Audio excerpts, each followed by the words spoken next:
విష్ణు వరలక్ష్మిల కూతుర్లు ఒకరిని విడిచి ఒకరు ఉండలేకపోతారు. చేతులు విదిలించుకొని మరీ వచ్చి వాళ్ళిద్దరూ కౌగిలించుకొని, మా వల్ల కాదు మేమిద్దరం ఒకటిగానే ఉంటామని ఏడుస్తూ ఉన్నా కూడా ఇక బలవంతంగా అయితే వాళ్ళిద్దరిని విడదీసేసి ఎవరింటికి వాళ్ళు తీసుకొని వెళ్ళిపోతారు. అయితే ధరాని చూడగానే విష్ణుకు కోపం వస్తుంది చూడండి. ఒక రేంజ్‌లో వస్తుంది. ఈ ధర వల్లనే నా కూతురు అనాథలాగా 6 సంవత్సరాలు బయట ఒక జీవచ్వంలాగా బతికాల్సొచ్చింది అనైతే చెప్తూ గొంతు పట్టుకొని నిన్ను చంపేస్తాను ఈరోజు. నువ్వెక్కడుంటే అక్కడ జీవితాలు నాశనం అయిపోతాయి, కాపురాలు కూలిపోతాయని చెప్తూ గన్ తీసుకొచ్చి దారాని చంపబోతూ ఉంటే ఇక చిన్న కాళ్ళు పట్టుకొని బతిమలాడతాడు.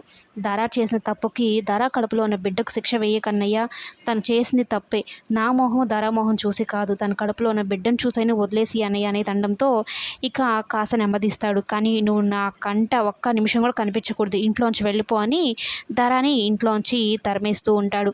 అయితే చిన్న వాళ్ళ నాన్న బతిమలాడుకుంటూ ఉంటాడు. ఏదో ఒకటి చేయి నాన్న, కుతంత్రాలు కుట్రలు చేయడానికైతే నీకు ఆలోచనలు బాగా వస్తాయి కదా, ఇప్పుడు ఎలాగోలా చేసి దారాన్ని ఇంట్లో నుంచి వెళ్ళనివ్వకుండా చేయి నాన్న అని అయితే బతిమలాడుకుంటూ ఉంటాడు. నువ్వు ఒక్క క్షణం కూడా నా ఇంట్లో ఉండడానికి వీల్లేదు, ఇంక ఎన్ని కుట్రలు చేస్తావో, ఇంకా ఏం చేయబోతావో నా పిల్లల విషయంలో అంటూ విష్ణు బాగా వార్నింగ్ ఇచ్చి ఇంట్లోంచి పంపించేస్తాడు.